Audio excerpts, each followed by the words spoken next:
Vedant Gupta, thank you so much for joining us here for the Happy Smart City podcast. This is our opening, interview for the second series of podcasts, and this is, primarily for people in sports and the arts.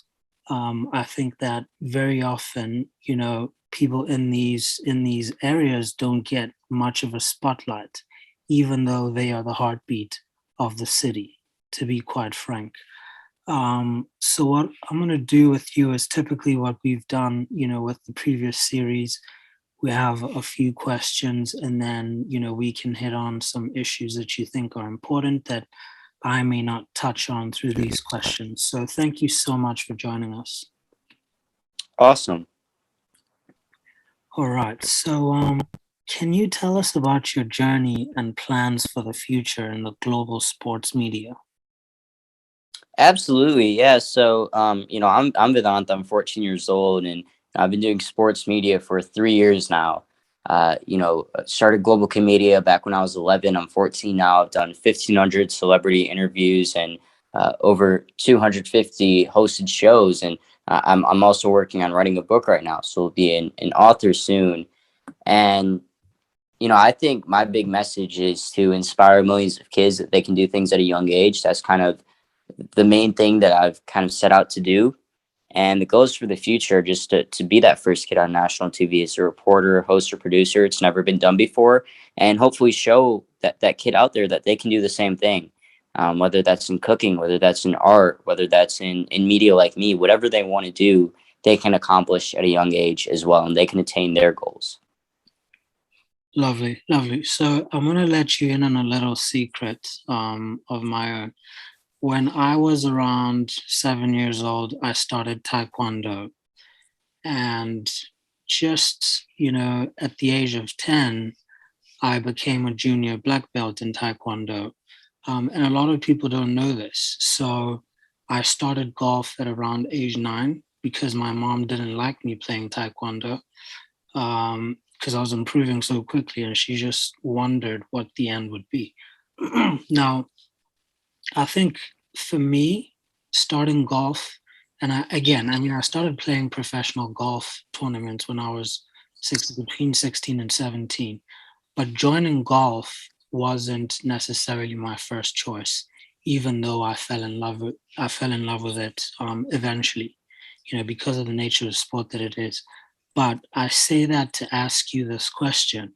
I mean, how did you fall in love with the idea of covering sports on a global level? Because that's kind of weird for for a young man, someone who is 11. I mean, what captivated your I'm mind, and what keeps you, motivated? Because you've done so many interviews. What does that drive come from? Yeah, that's a great question. I think, first of all, your journey is amazing as well. For me, I think that drive really comes to keep going, just thinking about, some of the stuff that I've already had to go through, some of the stuff I've had to persevere through already at this stage. Being that 11, 12-year old a couple of years ago who was at different events and the only kid in the room, and me thinking, why is there really nobody else who looks like me here? I want to change that. And that drove me to do the next thing, and a lot of times I don't get the support that most media get. People are against saying, "Well, why should you be in here? You've been working for 3 years. I've been working for 30." But sometimes they don't see the big picture. That right. They don't see the big picture that maybe this is something unique. That maybe this could open a door for others. And I feel like I've compacted 30 years of work into 3 years. And not to come off as arrogant there, but that's something that I take pride in is doing all these stuff at a young age. Making my own opportunities. A lot of times, I've gotten kicked out of hotels, kicked out of places because people don't believe I'm legitimate. And I've had to prove them wrong and do it the hard way. And so I feel like all of that comes together to make me feel like, why should I stop? I've come this far. Why should I stop?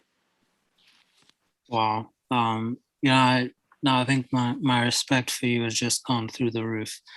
Now that you mention it, I really can imagine, that people do think to themselves, why should he get those interviews and so forth.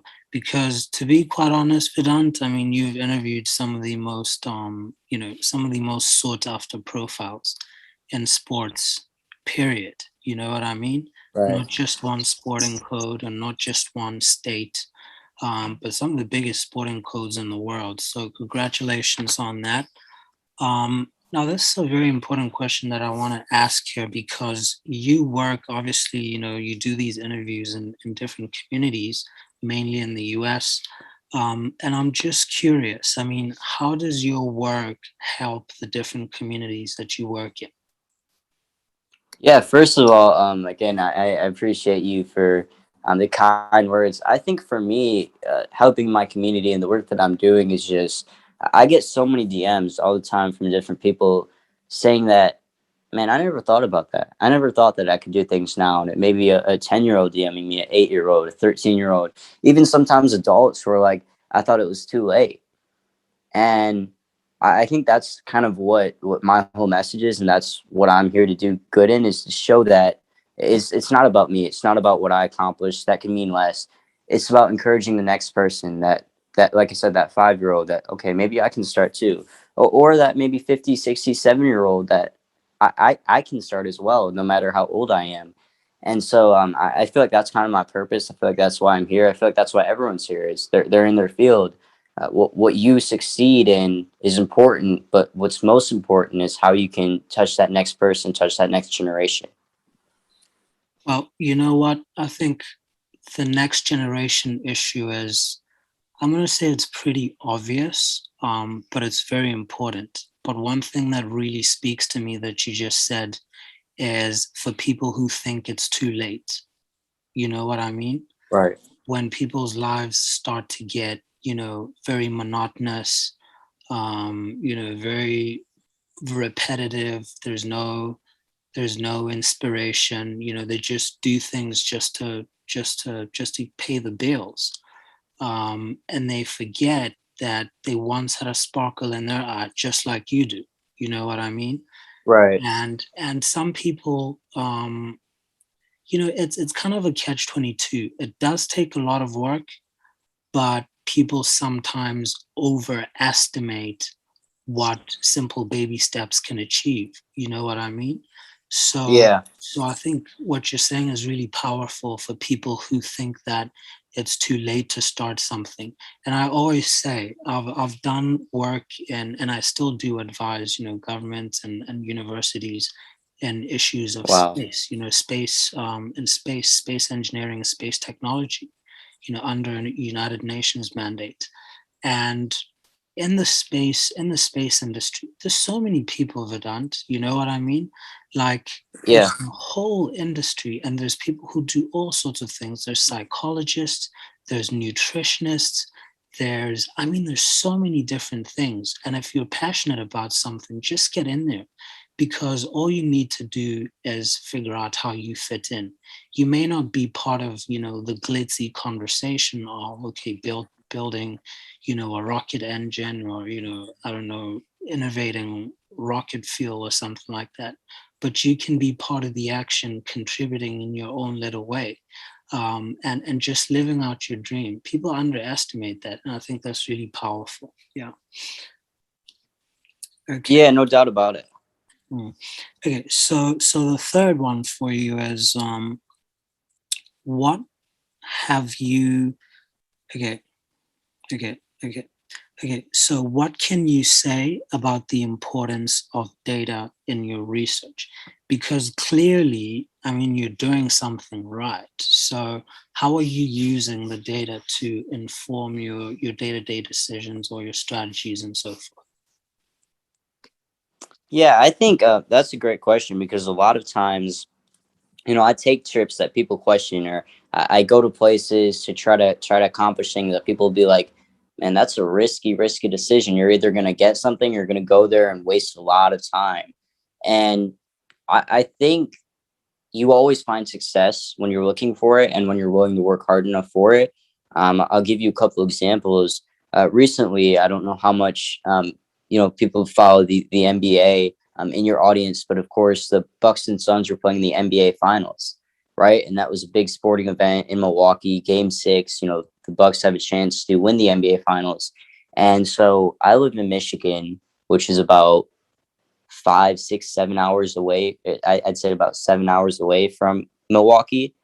And I decided, okay, I'm going to go out there and see what interviews I can get. I have no formal access. I don't even have any game access. Like, I'm not going inside. I'm just standing outside.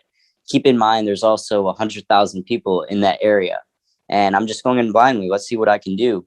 And what ended up happening was, I stood out there for 12 hours walking around the city, just seeing what work I could dig up, and ended up talking to Stephen A. Smith, who's, of course, a big, um, big sports personality, and, talking to a lot of big people in that, and some big fan interviews as well. So you find something in every trip. And I think, that's something that you start to realize, that no matter where I go, if I have the desire and if I'm willing to work hard, you're going to get some sort of result. So Stephen A is pretty much someone who started off like you. I'm not sure if Right. you know his story and how he used to build his portfolio. Yeah. Yeah. Yeah. We actually had a little bit of a conversation about that. Oh yeah. So I also follow him quite a bit. And I would recommend that you have a look at his interview with Salt. I'm not sure if you're familiar with the Salt conference. I believe he mentioned something about it, but not too familiar. No. Yeah, you should look into that because he really lays it out there, and I think that you can really glean a lot from those lessons that he says there. Okay, Absolutely. so number 4 is, what have you learned in your research that you think can help preserve the environment? So, part of all of this, Vedant, is what we're trying to figure out is how can we help society, enjoy life and for everyone to live life to the fullest. But at the same time, we need to understand that with all of this traveling, with all of these leisure activities, there's a lot of waste, whether it's plastic, whether it's pollution. What do you think can be done to improve the environment? Based on, you don't have to tell us about any type of sport or any type of stadium or so forth, but what things have you seen that you think can be done better going forward in order to protect the environment? Yeah, I'm glad you asked me that, because there's actually, I was covering a Super Bowl a few years ago in Miami, and I partnered with MSC Cruises, and they have this initiative called hashtag Super Coral Play. And that's about, saving the environment, saving specifically the corals in the oceans, and how those corals are dying out. And if those corals go extinct, guess what? We have no ocean life anymore, which eventually kind of taps into the food chain, meaning humans have less food to eat, and that affects us. And so, I was out there partnering with By the them, and I way, was talking. it's not just about the food. We won't breathe because if there's no ocean life, there's no Right. phytoplankton. Right. Yeah, it affects a lot of things. And not just us, but like you said, yeah, more so than just food. A lot of things. I remember spending a few hours at their exhibit, just learning all about it. And so I was out there talking to different NFL players, and, learn the different ways that what we can do. And, it starts with the little things. If we have to go to the ocean, just clean up garbage for an hour, how much could that do? Recycle. Don't just throw anything in the garbage. Switching to LED lights, how much that can help as well. So there's so many things that we can do in our everyday life, and it's just the small things, but together they work together. And I always say, work on the little things, and the big problems will solve themselves. You keep saying all the right things. So before the interview before you was with an advisor to Queen Elizabeth, Her Majesty, one of her advisors Wow. at the Commonwealth Trust. And the biggest takeaway that she said was exactly what you said. She said that the Queen says, we take these baby steps, Vedant, and all we have to believe is that there'll be a domino effect. You know what I mean? um, Yeah. and you playing your part is enough. You don't have to change a billion lives. um, you just had to set the right example, and everyone else just has to play their part. And it's really that simple, but it's a mindset. So really thank you for bringing that up. I think that's a very powerful one. Thank you so much. Yeah, no doubt about it. It's a domino effect. You don't have to, like you said, you don't have to inspire a billion, but if you inspire 10 to inspire 10 more, guess Exactly. what? That's a lot of people right there. So Exactly. it goes exponentially. Right. So I know for a fact that you've worked with some amazing, amazing athletes. Most athletes by nature, are really great people.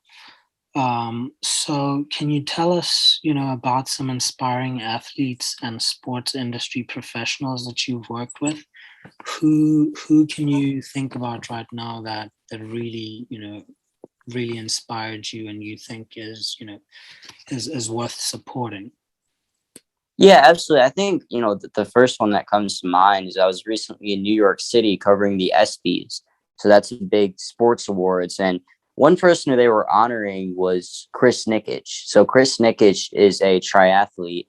He did the Ironman triathlon, and he's the first person with Down syndrome to complete the Ironman triathlon. And I remember having a conversation with him, and he's changing the world. He's opening the doors for so many other athletes who may have something that stops them, or people think stops them from doing something, but he just showed them that let me break down that barrier. That can't stop me. So that's one of the most inspiring interviews I think I've gotten a chance to do, and just talking to him, talking to his family was really really cool, and also his coach. So that's one.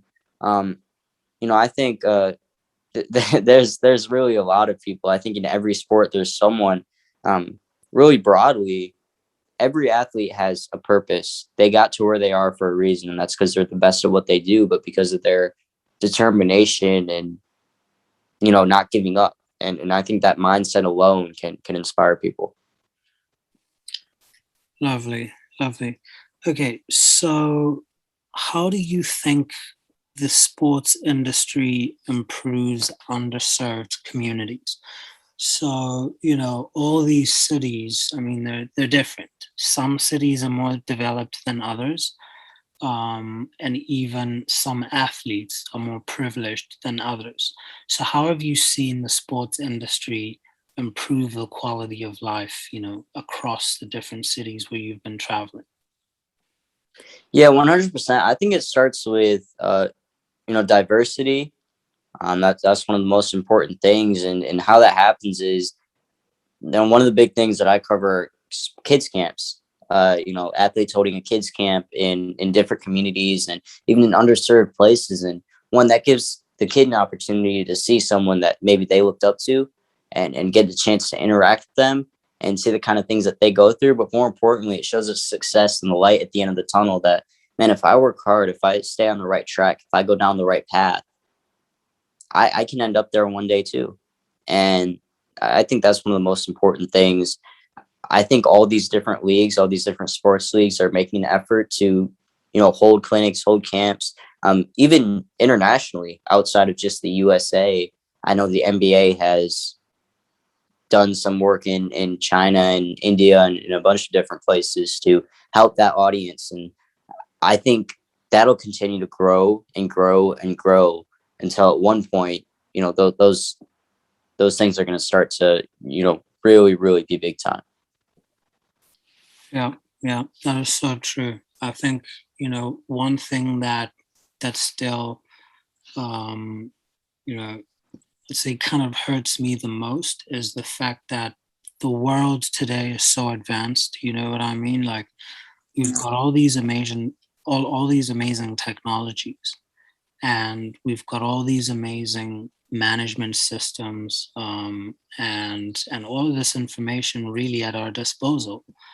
Um, but some people still have a very difficult, upbringing. And sometimes when I look back, Vedant, and I think of, the person that I was as a teenager, or in my early 20s. Obviously, I mean, my parents did their best to keep me, in the straight and narrow. But sometimes there's a level of um, of of individual, sort of, just just looking out for yourself as a young person. I guess that also comes with a level of maturity, and even, I guess your DNA just wanting to survive. You know what I mean? Because when you're young, you really need a lot of support, so you don't have, much drive to look out for others. Even though I was taught to do that, and kudos to you for that. I'm just thinking about kids who don't have an example or parents to say, it's not just about you. Try help other people. And there's this funny, really phenomenon about life is that the more you help others, the more, your life just works out. It's interesting. But if you just look out for yourself alone, you end up isolating yourself, and you may end up making the wrong decisions because you're operating, detached from society. And at the end of the day, we are one. But some kids don't have that, and I think that it's interesting also how the athletes that make it without an education, or actors, or people like that who make it without an education, they make it because either some adult or one of their parents, um, tells them that, look, you have to be respectful, you have to be helpful, you have to be part of a community and serve, and things will give back to you. So what can you say about that in terms of trying to get the word out there, perhaps to younger people, who may need to understand that it's not just about them? I know you hit on that a little bit earlier. It's not just about them, but how can you know, bring it to their language and their level to say, look, you only, get ahead when you serve your community. Yeah, I think the easiest way to say that is what goes around comes around. You should never expect something material or something that some sort of thing that you've been wanting or something like that for giving back. What you should expect is that the message will carry on. I had somebody on my show the other day who said that I give back expecting something, and what I expect is that my message passes on to somebody else. I don't expect anything materialistic. I don't expect anything, money or anything like that back, but I do expect that message to carry on. And I think for kids, it's important to understand that although it might not directly come back to you, you might not get your PS5 or you might not get whatever thing you've been waiting for, those pair of shoes. What you will get is by helping someone, it gives you a good feeling. I'd encourage a kid out there to just try it one day. Maybe go help your neighbor with groceries, maybe go help someone do something that they're struggling to do, and see what joy it brings to you. See how you feel as a person. I promise you that feeling is contagious. You want to keep doing it, and eventually that what you helping someone might help them help someone else, and again, it's a domino effect. That is so true.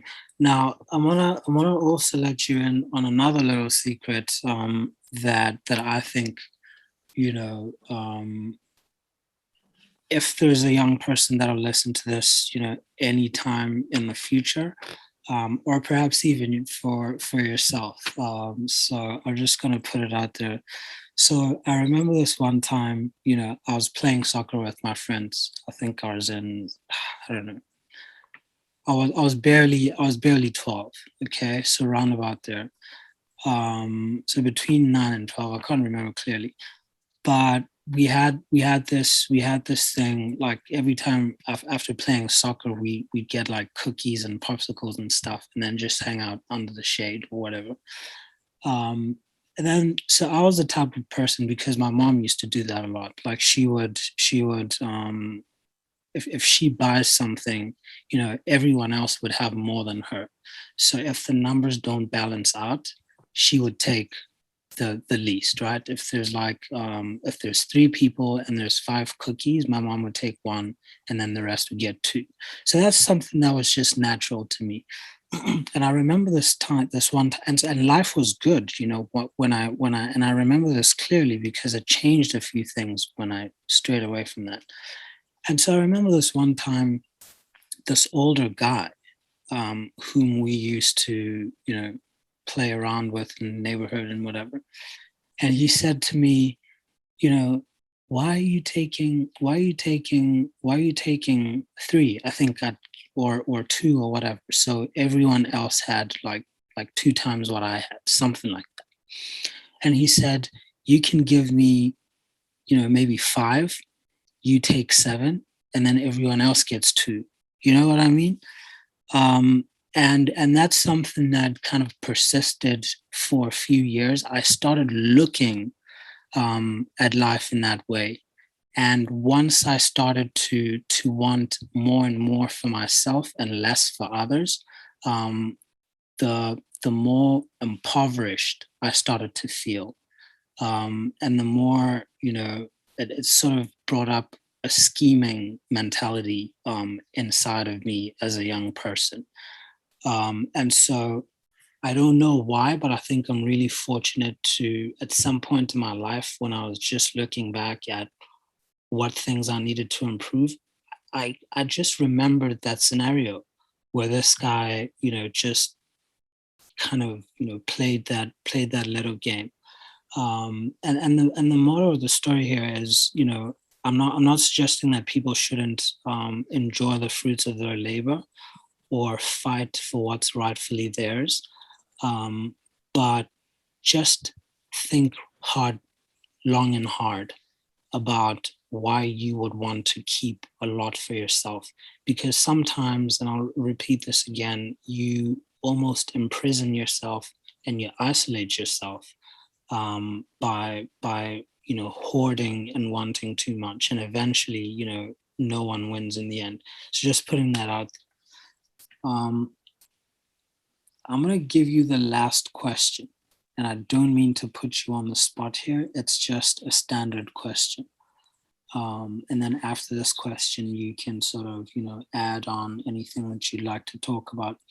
So the last one is, because this is a Happy Smart City podcast. So, what can local governments do to create happier and more fulfilling cities? So, you've seen how all these different cities put together these amazing, amazing, tournaments or sporting events that bring in people from around the world, frankly, because that's America.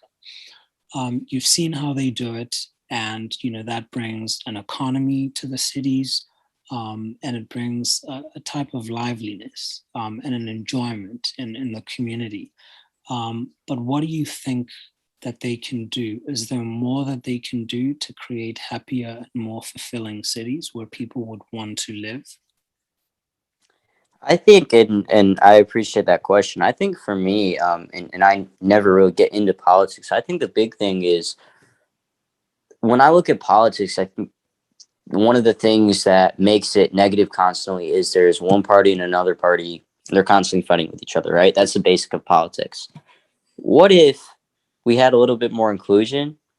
I talked about inclusion a little bit earlier on, but what if we had more perspective? What if we had more love for each other and made it a less toxic environment? Then would people really want to be there? I think absolutely. I think when there's a reason to be there, when there's not constant fighting, when there's not constant this is bad and this is bad and we're going to put down our own people, I feel like that's a big issue. And when those things start to change, the community becomes a less toxic place. Again, fix the small things, the big things will fix themselves. Great stuff. Great stuff. So your solution to more happy and more fulfilling cities is diversity, perhaps in decision making and maybe in the consulting process of what cities should focus on. 100%. All right. So Vedant, thank you so much for joining us here for the podcast.